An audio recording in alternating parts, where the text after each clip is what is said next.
Hello, my bloomers and fellow YouTubers. It is me, Flower Haze, and I've been wanting to review TV shows, games, and media for a long while now. And with how divisive Beast Yeast episode 15 ended up being, I decided now would be the perfect time to start. But I wanted to give it a few weeks to simmer down, to let everyone, collect their bearings, collect their thoughts, because, yeah, divisive is putting it lightly. This episode kind of blew up in the fandom, and it's very easy to see why. So I wanted to add my own kind of 2 cents to the situation, what I liked, what I disliked, and what I would like to see in the future, or just my overall thought. Before we begin, I have to let you know that this will contain full spoilers for Beast Yeast episode 15 as well as the end credits, so you've been warned. Before I go into my critiques and problems with this episode, let me talk about what I liked about it first. Let's talk about the ultimate cookie. Perfect. They have such a good energy of being like the collector, having this sort of childish, but yet also at the same time intimidating nature. I love the Ultimate Cookies character, their design, very peak. And their relationship with Gingerbrave is super interesting. I really hope that we get to see more of this character in the future, but we'll have to see. Second thing, I'm really glad we got to know the character of Little Giant Cookie. I had been wondering for years, and as I'm sure as many of you have as well, about who that character was from the statue at the beginning of the game. So I'm glad that character was finally addressed. Though of course I would have preferred they do this sooner. It's better late than never, I suppose. Another aspect of this episode I liked was Espresso Cookie. Man, I did not expect him to get his own mini arc, mini adventure, but it was really cool. The way he interacted with the Cookies of Darkness as well as the Dough Trio. It was just really fun. I just really like that. Can we get more epic cookies interacting with other epic cookies like that? Like a super epic in Venom Dough Cookies case, but you all get what I mean. I know we got the return of many other epic cookies in this and the previous episode, but I don't know, it just felt different seeing Espresso again and having him get his own little side quest. It just felt like a breath of fresh air in a sense. Alright, what else did I like about the update? Yeah, I don't got much else. I like Dark Enchantress and Shadow Milk's new design. I thought those were pretty cool, but the majority of the story I just felt meh about. But not in it was bad or anything, but just more neutral. Alright, now let's get into the part that y'all actually came for. Let's talk about the critiques of this episode, and let's get the first big elephant out of the room, Silent Salt and White Lily's deaths. Do I think it was handled correctly? No. No, I do not. I share and echo the majority opinion that I've seen that this was handled not very well. In Silent Salt's case, it was less egregious as it was kind of something he kind of was forced and had to do in order to stop himself from being absorbed with Shadow Milk, and so it kind of makes sense. And with Lily too, her sacrifice made sense. I truly get that this was supposed to be set up. They had multiple hints of White Lily that she was gonna do this since Beast Yeast episode 1, where she said something along the lines of it'll be a worthy sacrifice, implying that it was just implying that this would happen. Even though that's the case, it felt like just this whole episode, her death and everything, it felt bittersweet, but also gave me a sour taste in my mouth because of the lack of closure with the other ancients specifically.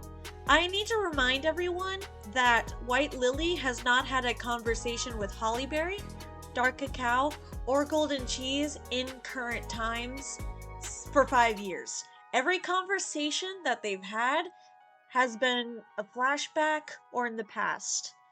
The first time we see them talk is during the final battle at the very start of the game when you open it up. Second is when I guess the costume, their Bond set, where they talk about how they were all reeling over from a battle that they had done. If you want to count that, it was in one of the Bond sets, I believe. The third one was during the Might of the Ancients, where we saw another. That was another flashback, and then another flashback in Beast Yeast episode 12, I think, where Lily talks with each of her friends separately. But none of those take place during the modern time, the current time in the game, which is very wild to me. These are supposed to be five of our main cast, our main characters, and they barely interact. Like, I don't know if anyone else has noticed this, but aside from White Lily and Pure Vanilla, none of the other ancients seem to really have a set dynamic, which is something I feel like they should really focus on. Towards the last episode of Golden Cheese and Burning Spices Beast Yeast arc, where she says she's going to talk with White Lily Cookie, I don't think it's hard of a stretch that I thought they were actually going to sit down and have a conversation. But no. And it's unsure if it's ever going to happen at this point, but also the developer said in the Dev Now presentation that White Lily's story isn't over and that it's going to continue. And to that I have to ask, how exactly? How can you bring Lily back in a way that makes coherent narrative sense and that can fit within the story? Because as far as I can think, at least the most typical ways they would bring back a character, none seem to fit. If it's timeline related, where either A, Timekeeper reverses the course of time so Lily is alive again, or B, it's a Lily from a different timeline, possibly the Bug Beast is, then both of that would be unsatisfying because they wouldn't be the same character, kind of, really not. So I wouldn't personally like that. Of course, another route they could go is reincarnation of some kind, but again, that wouldn't technically probably be the same character because she'd probably need a new form and would have a new identity of some kind, which, I mean, I guess wouldn't be the worst thing, but also wouldn't be the same character. But of course, the main problem with doing this at all is that it just makes her sacrifice completely moot. And including the letters too, it just makes it completely moot because, oh, she's back again. Like, it just this doesn't make any sense. I don't know how they're going to do it, but we're going to have to see. It seems like she is going to come back in some capacity, and I really would like them to strengthen the bonds between our actual main protagonists. That would be nice. And also, it doesn't sound like Silent Salt was included in that question mark. And I really liked Silent Salt. And he hasn't been out for a super long time, so I don't know if he's going to come back in any capacity. I really hope the beasts and like dying basically, except for Shadow Milk, kind of. Maybe they're still within him and can take control of his body. We don't know at this point. We'll just have to wait for May to see where the story goes, which is slightly annoying, but it's just what we have to do. I also agree with the people saying that Sugar Swan's introduction was rather jarring, especially if you aren't well versed in Oven Break's lore. You might not even know who this character is or why she has the power to revive these cookies at random. And for a casual fan who isn't caught up on the lore, then I would 100% be confused. I don't feel like Sugar Swan Cookie's inclusion was necessarily a bad thing. It's just we could have used some more context as to who she is before she was added. Like, we could have used a filler update just on her alone. Even if she wasn't released yet and she was released now, even some sort of filler revolving around her before this would have made her inclusion a lot less jarring. I also feel like there was a lot of plot points that just haven't been tied up yet.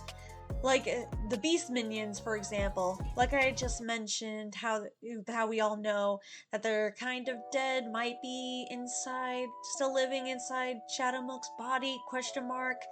But we don't get to see the Beast minions' reactions to any of their master's death at all. And I feel like that's just such a real shame. I feel like we should have at least spent some time focusing on them and their viewpoint of this situation unfolding. I feel like they were shafted in episode 14 because they only showed up for a few seconds, basically. Then they don't even show up at all here, not even in the end credit scene. And I just feel like that's such a huge waste, especially with regards to Black Sapphire and Candy Apple. We're more than likely going to get their perspective on what happened in May, but Shadowmilk essentially abandoned them. Literally, he just left them behind, and I feel like we should have gotten a few seconds, just a few seconds to see their reaction. I can imagine that Candy Apple would feel heartbroken about seeing her master just leave. And Salt Seltzer Cookie and Cloud Hate Cookie losing the masters that they love. Well, with regards to Pavlova, he's probably not too upset. But Nutmeg Tiger as well, all three of them would probably be devastated that their masters were essentially dead. Overall, the story felt really rushed, and it could have been spread out into another Beast Yeast episode. Now, I know I've been complaining for how many minutes has it been about what I disliked about the story, but overall, I didn't hate it. It just really needed some tweaks to make it shine better. Now, I probably would have ended off the video here, but I wanted to talk about the end credits scenes as well, ironically enough, saving it at the end of the video. Firstly, I love the animation between Shadowmilk and Timekeeper. Oh my goodness, it was so smooth. It was very, very nice. But the one thing I really wanted to pin down was the witch that grabbed the ultimate cookie towards the end, to the very end of everything. Now, that hat, the loop, and the little crown-ish shape looks very familiar. Yeah, it looks like First Egg Cookie might be the human witch that grabs the ultimate cookie. With the ultimate cookie being made up of multiple different souls, and for Witch's Castle lore, especially in First Sprinkles chapter, she mentions that First Egg Cookie deals with something in soul power, soul magic, soul something. So from that, it seems like First Egg Cookie would definitely be interested in a being made up of multiple souls. So that part would check out.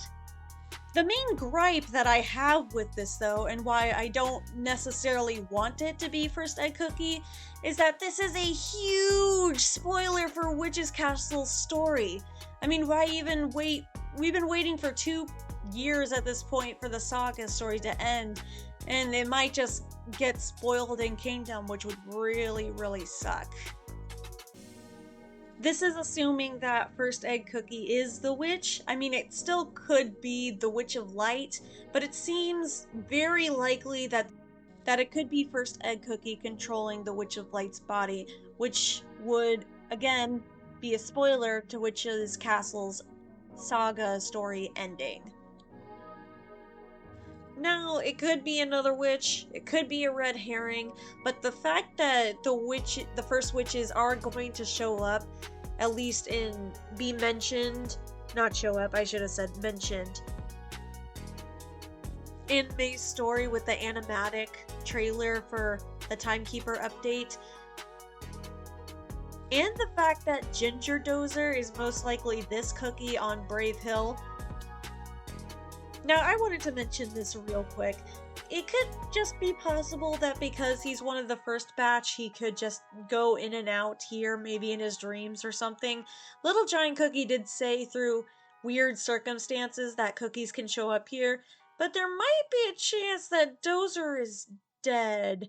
And if First Egg Cookie used the first batch cookies to put herself into the Witch of Light's body, then that would kind of make sense. But I don't want the first batchers to be dead either, because they're just they're just little guys. It would be so sad. And again, another really, really big spoiler. Alright, that's about all I had to say about this topic. Thanks for listening to my yappings and ramblings. Feel free to tell me what you thought about my video, what I said, your own thoughts about the Beast Yeast episode 15, and anything else. Like, subscribe, comment, do all those fun things, and I'll catch you on the flip side. Alright, flower out.